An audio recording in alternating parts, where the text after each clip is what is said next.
It's summer. You just finished one of the hardest years of your career. And somewhere between the last day of school and today, you opened the browser tab and started Googling ways to make extra money. Maybe you typed in tutoring, teacher pay teachers. Maybe you even looked up how much DoorDash drivers make. I'm not here to judge any of that. I have watched educators try all of those options, including my husband, who spent 11 years in the classroom before we built something completely different together. What I want to do today is give you an honest look at what each of those paths actually delivers. Not the version they sell you, the real version. And then I'm going to tell you about one option I've actually seen make a lasting difference, not just for the summer, but for years after. Stay with me. This one's worth the next 10 minutes. My name is Paris Blair. My husband Ian was a math and social studies teacher for 11 years, and he loved his students. He was genuinely good at what he did. And for 11 years, he built curriculum, frameworks, systems that his district owned and not him. I watched that from the inside. And I watched what happened when he finally decided to build something that belonged to us. I've also spent years in sales, business development. I've helped people have conversations that change the direction of their careers. So when I talk about what works and what doesn't work for educators trying to make more, I'm not guessing. I'm telling you what I've seen up close. All right, let's go through the 5 most common options I see educators reach for in the summer. And I'm going to be straight with you about each one. So option 1, of course, is private tutoring. This is the most natural one. You already know how to teach, you already have relationships with families, and it pays more per hour than your school salary, which feels good, right? Here's the honest truth about tutoring. It works, but it has a hard ceiling built into the model. Every dollar you make requires you to show up in real time and give your hours. And when you stop showing up, the money stops too. If you need money this summer and you have the bandwidth, tutoring is a legitimate option. Just know what it is. It's time for dollars, nothing more. So option 2 would be teacher pay teachers. The dream, right? Upload your lesson plans once and get paid forever. The reality is different. TPT is a crowded marketplace. Most educators upload for months before seeing any type of revenue come in. The price points are low, so we're talking a few dollars per download. And the platform owns the relationship with your customer, not you. It can be a supplement, but I've never seen it be the number one strategy. Option 3 is curriculum writing.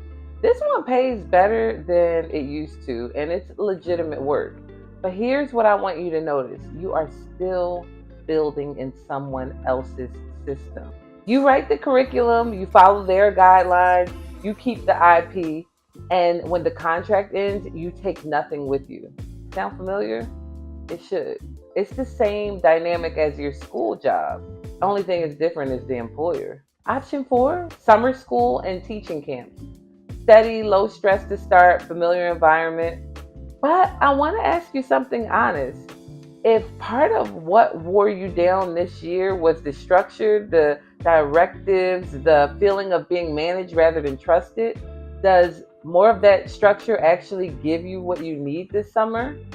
For some people, yes. For most of educators I talk to, not really. Option 5 is gig economy work, like DoorDash, Instacart, Uber, things of that nature. And I actually understand this one more than people might expect. After a hard school year, sometimes you genuinely do not want to use your brain. You want to drive somewhere and be done. And there's no judgment here. But I do want to name what's happening. You spent years developing an expertise that families would pay real money to access, and it's sitting on the shelf while you deliver food. That's not a criticism or anything. I just want you to take note of it. Here's what I noticed after looking at all 5 of these options together, which means every single one of them has a ceiling. The ceiling is you. The ceiling is the number of hours you have, the number of families you physically see, the number of summers you're willing to spend doing this. And the ceiling doesn't move. No matter how good you get, no matter how many 5-star reviews you collect, no matter how many families love you, What if the model itself was the problem, not your effort? What if there was a way to take the method you've already spent years refining, the approach that actually works, real kids and real families, and built around it so that you can reach people beyond your hours available? Not someday, I mean like this year, alongside your job that you already have. That's what I want to show you. Before I go any further, I did put together a free guide that goes with everything we're talking about today. It's called the Teacher Side Hustle Comparison Guide, and it walks through options honestly. The time it takes, the income ceiling, what you own at the end of it, and then it lays out what a different model looks like side by side. It's down in the description, so pause, check out the link right down in the description. It's completely free. Grab it, print it out, and keep it next to you as we finish the video.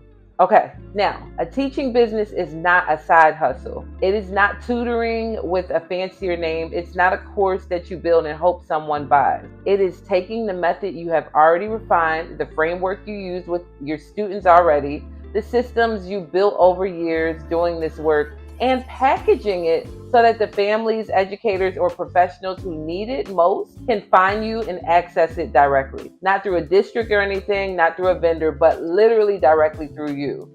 And here's what makes it different from everything else that's on the list. It doesn't stop when you stop. When Ian finally built his, he was still teaching full time. He didn't quit first. He didn't wait for the perfect moment. He built it alongside everything else. And when it was ready, he stepped away on his own terms. That's what this looks like. Not all or nothing, not blow up your life and figure it out. The and framework allows you to keep your job and build the thing that eventually makes leaving possible. And more importantly, build something that lets you serve people the way you actually know works without anyone else's permission. I want to tell you something about my husband because I think it matters for what you're deciding right now.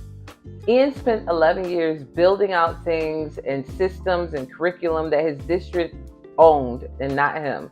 Have you spent years building curriculum that your district owns and you don't?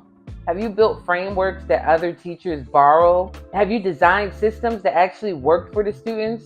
And I watched what happened when my husband finally decided to extract what he knew and was doing regularly, package it, and offer it to people outside of the institution. The first thing that changed was not the money. No, there was just something different about him because he was building something that was his. When people that he was serving actually chose him, not because they were assigned to him, but because they literally wanted access to what he had. That changed everything, and I believe it can change things for you too.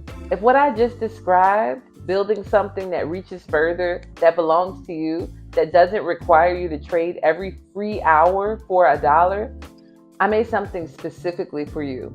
It's a 6-part video series called Impact Without Permission. It's for educators, specialists, coaches, SLPs, BCBAs, OTs, basically anyone who went into their field to serve kids and families and has spent years being blocked from doing things in a way that they know work best for their people. The series walks through exactly what it looks like to take what you already know, build it into something you own, and start serving people on your own terms without quitting your job first. Video 1 is linked right here. It starts exactly where most side hustle advice leaves off and goes somewhere completely different. If you found this video useful, hit subscribe. We post every week. This is what we talk about. One last thing before you go. I want to know, which of these 5 options have you tried? Drop it in the comment below. I do read every single one. And honestly, your answer tells me a lot about where you are and what you actually need next. Stay tuned also because I'm going to be sharing exactly which of these options Ian took some time ago and how that turned out for him. Crazy stuff. But yes, definitely subscribe below so that you can have access to all of our videos because we make them just for educators like you. Okay, guys, I'll see you in the next one. Bye.